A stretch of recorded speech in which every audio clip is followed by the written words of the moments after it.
Hello, everyone. My name is Alexander Scheirle, the Executive Director of the Orpheus Chamber Orchestra here in New York. And first of all, I want to thank you all for joining me today in this webinar on distributed leadership for members of the Young Indians. And for all of you outside of the group that are joining us today, the Young Indians comprises leaders from entrepreneurs, professionals and members of corporate India who look to collaborate and converge to build a better future for India. I want to thank my good friend Kaushik Murali for inviting me to do this webinar for you all. And let me start off with telling you how happy it makes me to share some of our experience and lessons learned from the Orpheus Chamber Orchestra. So today, we will be talking about the very unique structure of this world-renowned orchestra, the Orpheus Chamber Orchestra. Yes, it is an orchestra, and I'm sure many of you might ask yourself what a music entity has to do with your very own work environment or business. Well, Orpheus is for sure the world's leading chamber orchestra and plays the most wonderful music all over the world. However, Orpheus's contribution goes far beyond the music it creates. Orpheus offers a sustained and thriving example of what is possible for all of us, individually and as a collective, when leadership is inclusive rather than exclusive, and when team roles are purpose-driven rather than status-driven, and rotating rather than fixed, and where everyone in the team is responsible to each other and for the outcome of their collective efforts. Since 1972, the Grammy Award winning Orpheus has traveled the world, drawing audiences eager to see and hear it perform. For classical music lovers, Orpheus is known for exceptional performances, giving new life to classical pieces. It has produced over 70 albums as an orchestra and in collaboration with world-class soloists, including Ravi Shankar of your own country, by the way. Our home base is here in New York City, as I said before, where we present our main concert series here at Carnegie Hall, and from where we tour all over the world. But let me first talk to you about the traditional symphony orchestras. Most of you, I assume, have been to an orchestra concert, right? So then just imagine you have a ticket for an orchestra concert. And now is the moment that you are sitting in the concert hall. You're waiting for the orchestra to enter the stage. And here they are. The musicians, there's the big applause. Everyone gets excited. The musicians sit down, tune their instruments, move their chairs around. The applause dies down, and again, silence. The stage door opens. The orchestra is standing up. Big applause, because here he comes, the conductor. The star of the evening, the person on which for the remainder of the evening everyone's eyes will be resting on. Everyone's eyes, not just the musician's eyes, but also everyone in the audience. But what is it that is so fascinating about a conductor during an orchestra performance? Is it maybe the wild arm and body movements which he does? Or maybe the immense power this person seems to be holding over all these musicians on stage? Or is it maybe that we as amateurs don't even really know what exactly his role is up there? For us non-musicians in the audience, the conductor is the person who starts the music and who then for the rest of the evening will wave his hands in the air to give the musician all sorts of cues and direction. Play louder or play quieter, or go faster or slower, put in more emotion, and so forth. What's interesting, however, is that most of the work of a conductor happens actually before the music is being presented to the public, so before the concert. During many hours of rehearsal time, the works are being practiced, Various colors of sound explore transitions being rehearsed, and most importantly, a comprehensive interpretation of the works and music is being established. In addition to all these artistic decisions with the orchestra, the conductor of an orchestra has to decide on many other things as well. For instance, the selections of the musicians, the programming, creating rehearsal schedules, assist in fundraising, choose the soloist, and many, many other things.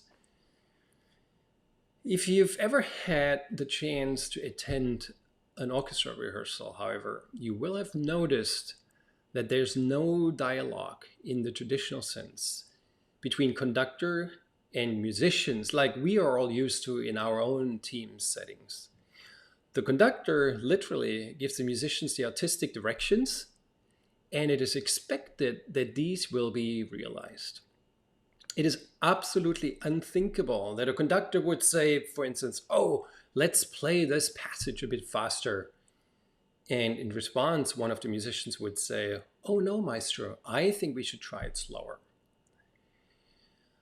The reason for this is that the overall concept of the interpretation is the conductor's responsibility, and all the ideas, concepts, suggestions for improvements will solely come from him.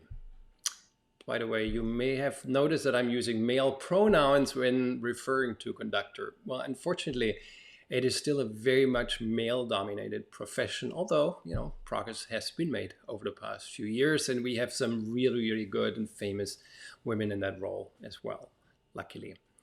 I'd like to show you an example, a short video, how conducted orchestras rehearse. There are many, many rehearsal videos out there. I chose a short little video excerpt for you from a rehearsal of the Los Angeles Philharmonic and music director Gustavo Dudamel. It's a fantastic orchestra, and it's an even better conductor and music director. So please watch closely and focus on the communication between conductor and orchestra.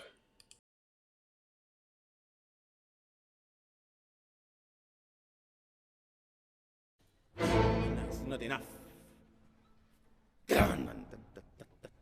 Okay?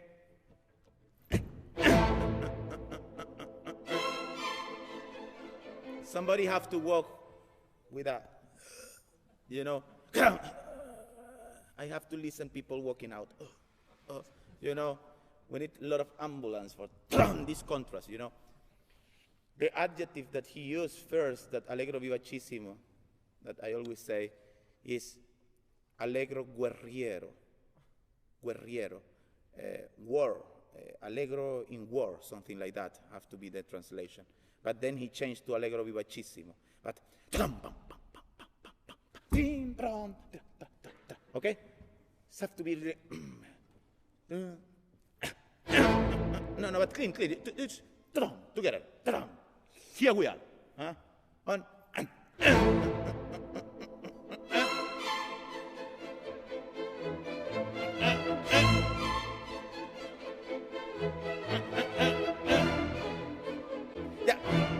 but more different years. Tritro. Taran taran taran trin tran tran trin tran trin. Okay, with the same energy. Beautiful. Whew. Yes. Yeah.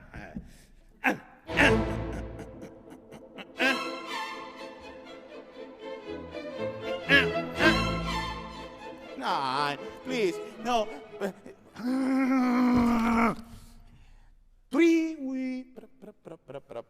Why the up is less articulate? Okay? One more time. One and.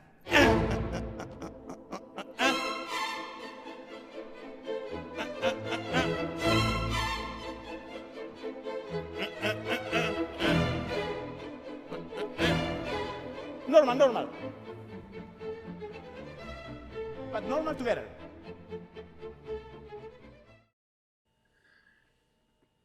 What do you think? Isn't that pretty different from what we hope teamwork should look like in a perfect world? You can imagine that specifically in a team with very creative people like musicians, this very authoritarian workspace, this extreme example of top down management is prone to extreme tension. Depending on the personality of the conductor, of course, sometimes more and sometimes less.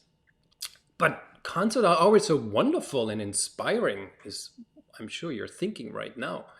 The music is so beautiful, and one is fascinated by the orchestra's ability, the world class soloists, and at the end, everyone goes home happy and satisfied. Well, is that really the case? The audience, you? Certainly, right? But how about the musicians? Richard Hackman, he was a former professor at the Harvard Business School, conducted a study in the 1980s on job satisfaction. For that purpose, he interviewed people of 13 different job groups here in the US. And here's what came to light. The job satisfaction of orchestra musicians in the US ranks even below that of prison guards. Well, how can that be, right? Musicians, you might think, aren't these the ones who travel to the most beautiful places all over the world, perform at the most prestigious concert halls, enjoying the applause of the audience, and are being paid for what they love doing the most, which is making music? The path to becoming a professional musician is not like that of an economist, attorney, doctor, or craftsman.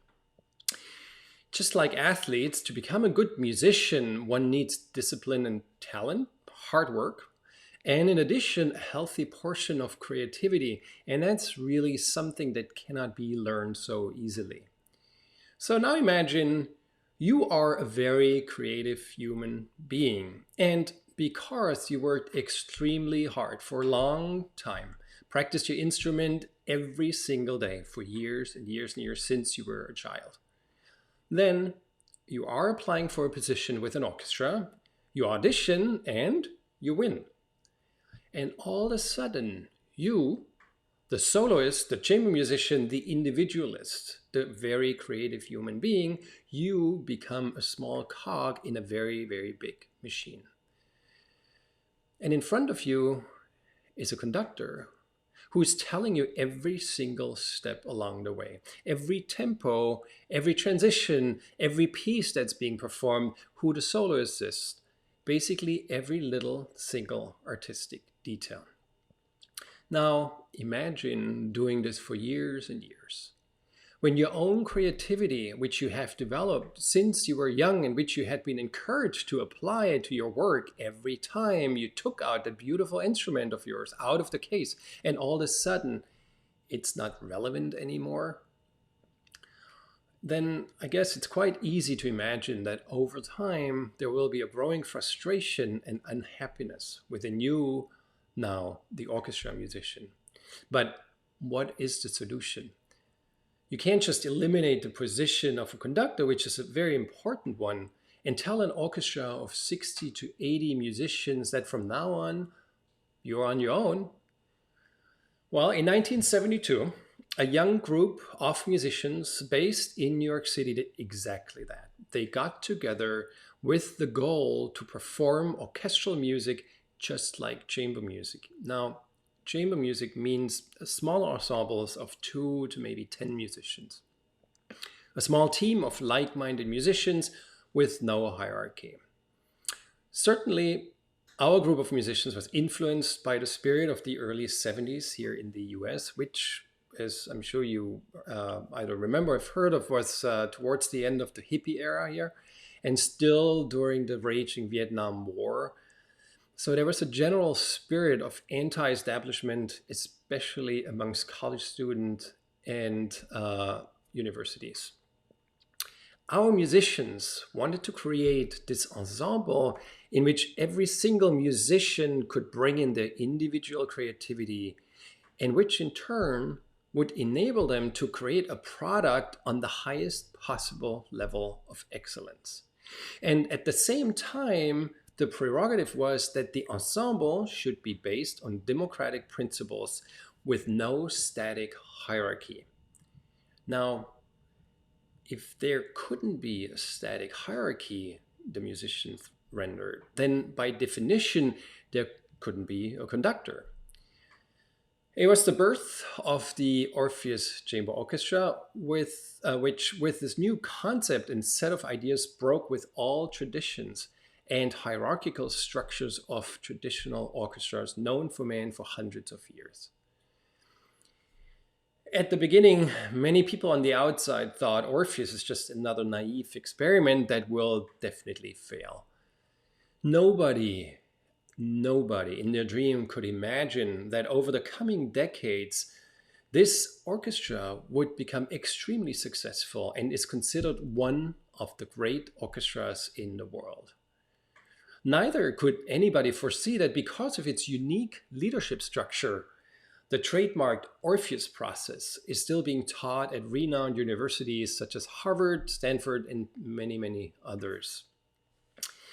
But what exactly is it that's so unique with the Orpheus process, besides that there's no conductor? Well, if there's no conductor who controls everything and makes all the relevant decisions, then the tasks of the conductor have to be transferred over to the musicians in the orchestra, the members of the team, all members of the team. Well, so far, so good. However, from the very beginning of Orpheus, it became very clear that with a room full of very creative people, strong personalities, and even more opinions, it was almost impossible to come to conclusions within a reasonable time frame. Rehearsals and discussions were endless and lasted more often than not until the early morning hours. While sometimes decisions had to be even postponed or not tackled at all in the hope that they would resolve themselves during the concert. I did find a small rehearsal excerpt video from the early days of Orpheus, which I want to show to you. I apologize in advance for the quality of the video. It's close to 30 years old, but again, it shows the very beginning of Orpheus.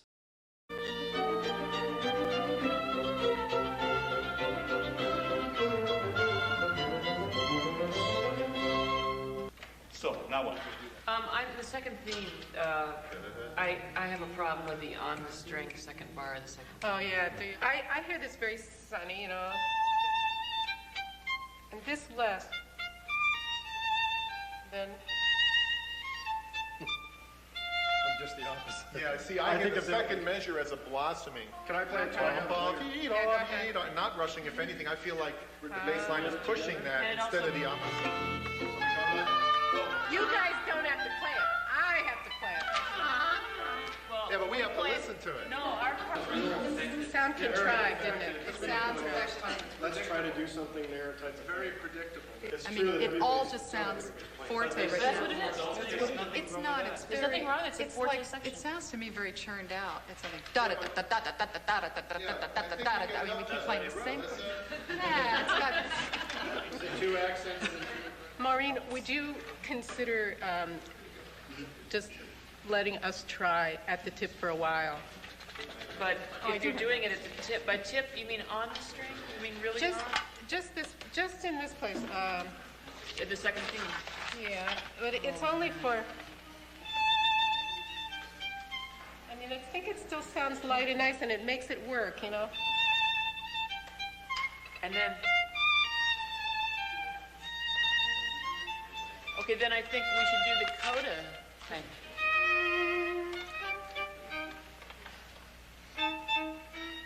Fine. Then And then we can- why? But why? Why not? Oh, why not? Okay. Quite a different dynamic compared to what we saw earlier, right, with the conducted orchestra.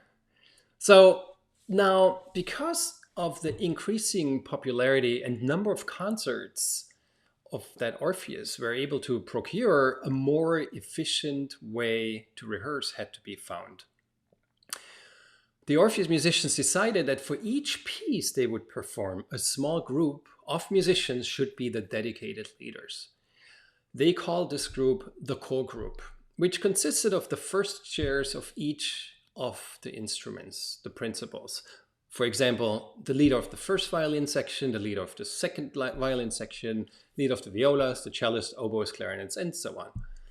This core group was responsible to come to make a decision in the case that a decision by the entire group couldn't be attained. What's important, though, to understand is that this core group should be comprised of different musicians for each piece of music that was performed. This way, Orpheus established that positions were constantly rotated within the orchestra, within the team, in order to avoid creating a static hierarchy. And as a result, leadership within the orchestra was decentralized. Decision-making was transferred to all the musicians, which, as a result, created a team which isn't conductorless and thus leaderless, as it seems from the outside, but instead it's a team full of leaders. So rather than having a small group of orchestra members consistently stepping into leadership roles, ownership and responsibility is shared by all. Over the past year or so, we have been working with three wonderful people here at Orpheus. It's Sarah Goltz and Henry and Karen Kimsey House, trying to describe how exactly the Orpheus process works. Henry and Karen developed a leadership model. It's called a co-active leadership model, which we felt fits like a glove to the leadership model of Orpheus. It is a multi-dimensional leadership model in which team members constantly move between the 5 dimensions of leadership. So you have the leader within, and that's the leader that's anchoring all other dimensions. The leader in front, the leader beside, the leader behind, and the leader in the field. So let's start with the leader within, the central dimension.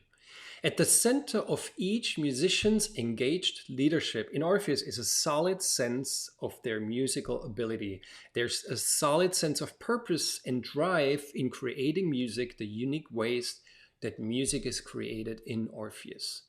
This dimension grounds each musician, each team member in themselves, and from this place allows them to engage with steadiness and rigor in the 4 other dimensions of leadership.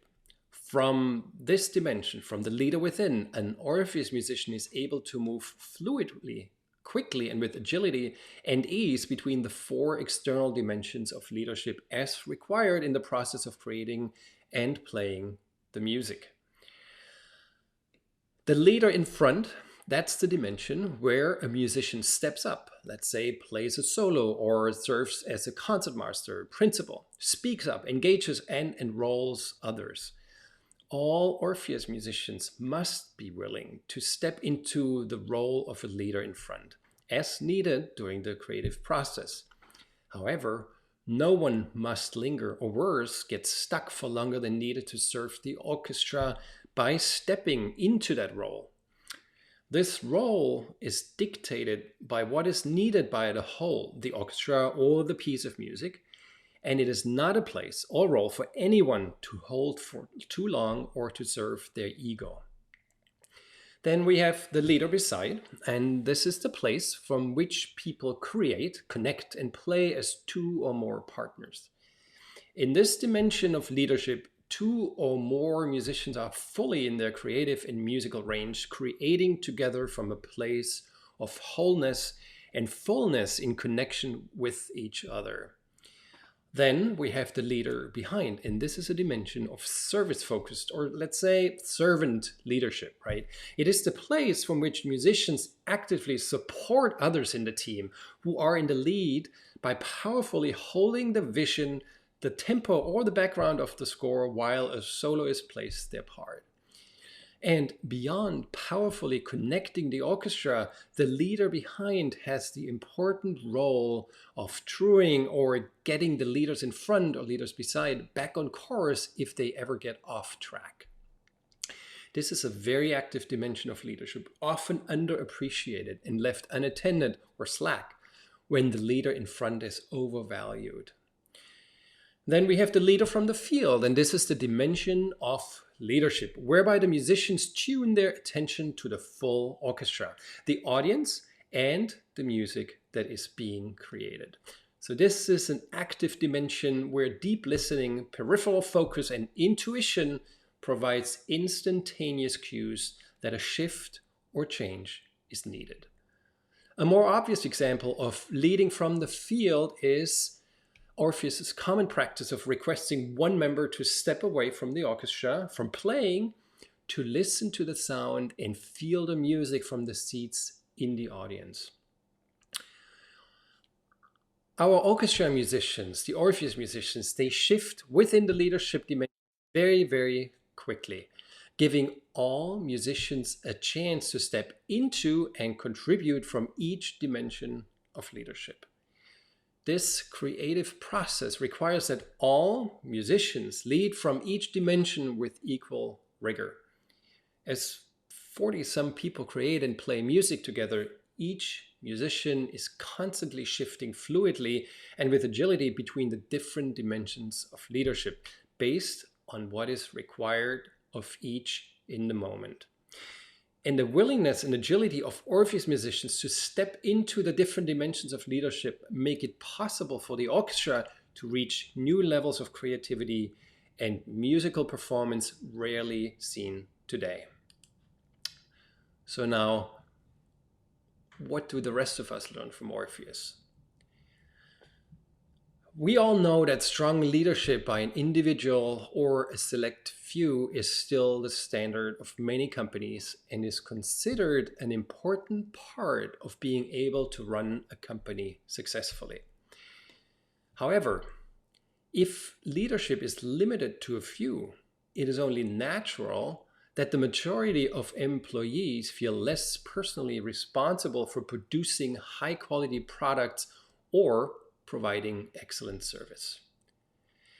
In the past, it was entirely possible for a company to gain a competitive advantage by letting the decision-making threads run together at the top of the company.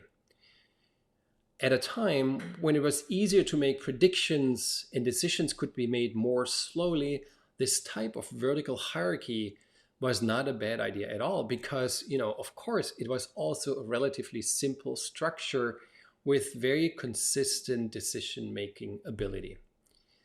But those days are over. If you want to be successful in today's age with internet networking in a global market and at the same time satisfy your customers, it is imperative to be agile and to be able to make decisions in the moment. But what would happen if, instead of relying on a single charismatic leader who not only drives the entire team, but also makes all the decisions, if responsibility would be distributed more or less equally among all the team members? Of course, one would create the potential for a lot of tension, pretty much open up the workspace for discussion and potential confrontation. You would basically acknowledging the natural differences and discrepancies as a creative source, rather than suppressing them in the interest of uniformity and social harmony. If you spread the leadership across all employees, the likelihood that the individual employee will also take personal responsibility increases exponentially. And employees with more autonomy in decision-making feel a lot more responsible and develop a much stronger feeling of being part of the company. And we all know from studies that when employees feel a strong sense of ownership in their companies, it not only drastically improves productivity, but also the quality of the product. In addition, decisions can be made at the moment by whoever is confronted with the issue. As a result, innovation and adaptability of the company are being promoted, and a new balance between networks and individuals, personality and practices, and control and freedom are being created. Now the question is, though, How can we get there with our own teams? I'm sure you're asking yourself this question right now. Let me tell you that it took Orpheus years, if not decades, to hone their system. And even after decades of it, it's still ever evolving. How do you get there? Well, first of all, I'd say distributed leadership is best attempted among small teams. Try it out. Give one of your small teams the end goal and let them collectively decide how to best get there and achieve the goal. Second, proper communication. Proper communication and respect between team members is absolutely essential for distributed leadership to work well. As the team goes about deciding how to operate for themselves, everyone must be ready and willing to give feedback that helps guide the team in the right direction. Everyone also must be willing to take feedback well and respond appropriately to the input of others. But equally important, they must be able to also provide feedback in a respectful manner. While giving and receiving feedback is important in any organization, in a small team working from a distributed leadership model, it is a prerequisite for success. I would even go as far and say that constructive feedback is the foundation of distributed leadership in teams. Next, the team environment. Aside from feedback, there are few elements that need to be cultivated in the work environment for distributed leadership to succeed. First, there's a shared purpose. You have to take the time to make sure everyone in your organization understands that the company values and goals will help orient each individual towards the final destination. Much of distributed leadership is about innovating the method, not the end goal. You want your team or teams to have some leeway in deciding how to achieve the main goal, not what the main goal is. If everyone is chasing after different ends, things will certainly fall apart. Second, you need the social support. Team members need to be willing and able to provide emotional and psychological support to one another. It's a very tight knit web that you're dealing with. The team has to be very close. Everyone has to be very close to each other. In a hostile work environment, people will be afraid to take risks by suggesting new ideas, especially if they don't have support from other team members. Make sure to encourage suggestions even when the group rejects them. Also make sure to acknowledge the contributions that each team member makes so they will be likely to keep trying. Third, the participation. Everyone needs to participate. The point of distributed leadership is to allow everyone on the team input into the decision-making process. If someone is overshadowing the rest or one person is being left out, the collective intelligence of the team will not reach its highest potential. Remember the co-creative leadership model I showed you earlier? Everyone needs to rotate in and out of the various dimensions and may only stay in each dimension for as long as the common purpose requires it. One cannot just linger in any of the spaces. Occupy the dimension beyond where it's beneficial for the common purpose.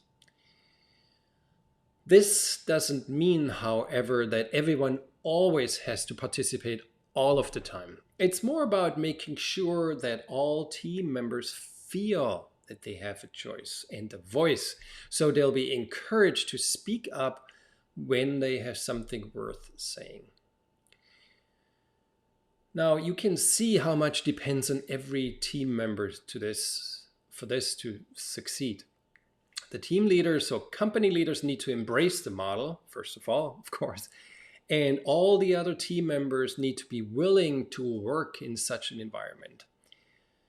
At Orpheus, recruitment of new musician members takes a very, very long time. And I can also tell you that when Orpheus started out, some of the members left after a short while because they were not willing to fit into this model. For Orpheus now, these days, it takes up to years to find new musician members. For Orpheus, and it's just like for any other top orchestra in the world, it is essential, of course, to find musicians that are best in class, or otherwise the entire orchestra wouldn't play at such excellent level. However, because of our democratic setup and the distributed leadership within Orpheus, we not only are searching for the top musicians, but we're searching for musicians who are also willing and able to leave their ego at the door the moment they step into this environment. Obviously, this is not for everyone. I'm sure you all can think of people within your own workspace for whom this would not work. Some people simply want to be told what to do and how to do it, and they wouldn't really feel comfortable working in a co-creative workspace. Others may not want to surrender their power, their ego at all, or are unable to take feedback or criticism from other team members. So again, how do you get there with your own teams? Start small with small teams. Set the right parameters and communicate the concept with everyone. Then choose the colleagues with a growth mindset, these who are willing and able to change and adapt, who are eager to explore and enjoy the intellectual exchange with their colleagues. And be patient. Just as Rome wasn't built in one day either, this will take time to jive. It will work though, and the rewards are infinitely more creative and a nimbler workspace, where people are able to flourish and contribute their full potential.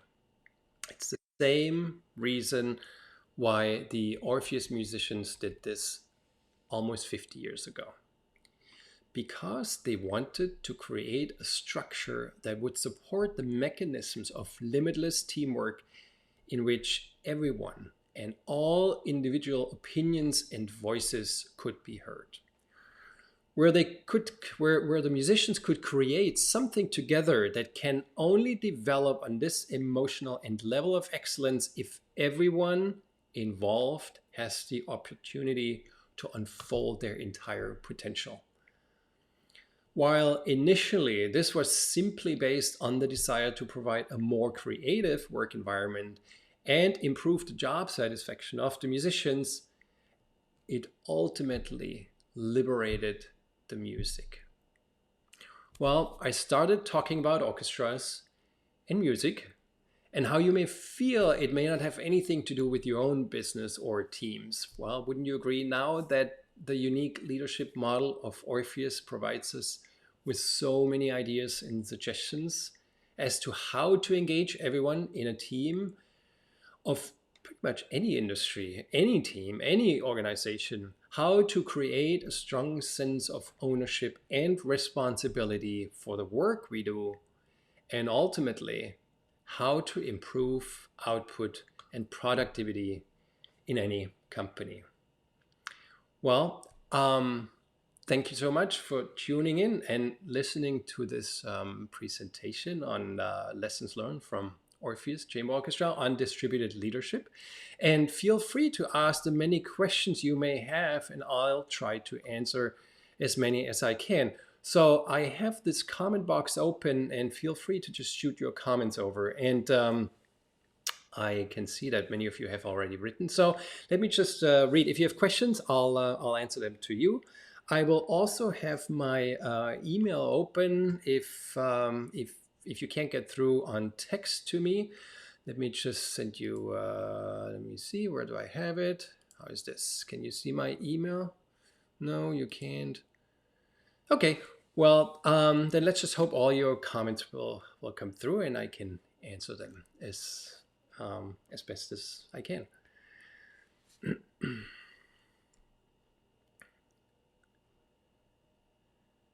Right, there we go. Let me write in my email real quick for you.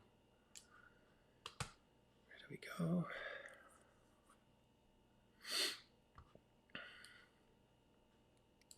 Any questions so far?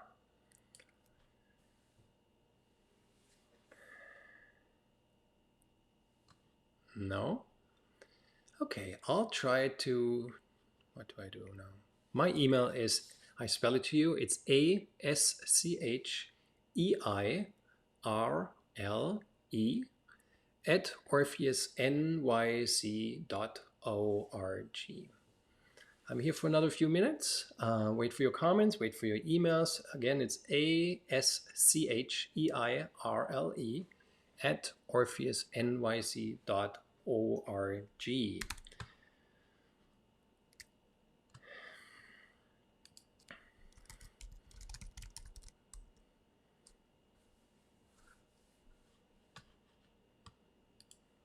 Okay.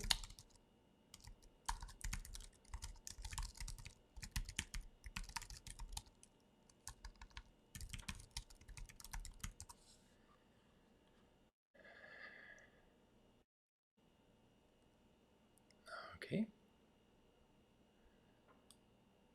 Okay, here I have a question from one of you. Can you please suggest a book on collaborative decision making? Well, I know that Harvard Business School did a case study in Orpheus. And if you go to the Harvard bookstore or the Harvard store online, there's amazing books. I can't specify one specific one, but they're still teaching the Orpheus case at Harvard. They have been doing that for 25 years. And it's very interesting. I participated in one of those leadership talks when I was at Harvard. And it's just an eye-opening experience for everyone in the audience. They can't believe it. So please look at I would recommend looking at the Harvard store online. And they have some really great and interesting books. Next question. How do you build accountability? Well, in our orchestra, the teamwork that happens on stage during a live performance, it's a live performance. So live means there's no way back. You can't, like in your own teamwork, you may discuss things and they may not work at first, or you make a mistake and you go back and try again. We do that during rehearsals. But what we know is that at the end, the product, that the music, the concert that's being presented on stage is live. And because it is live, everyone has a huge responsibility. There cannot be one dead spot within the team.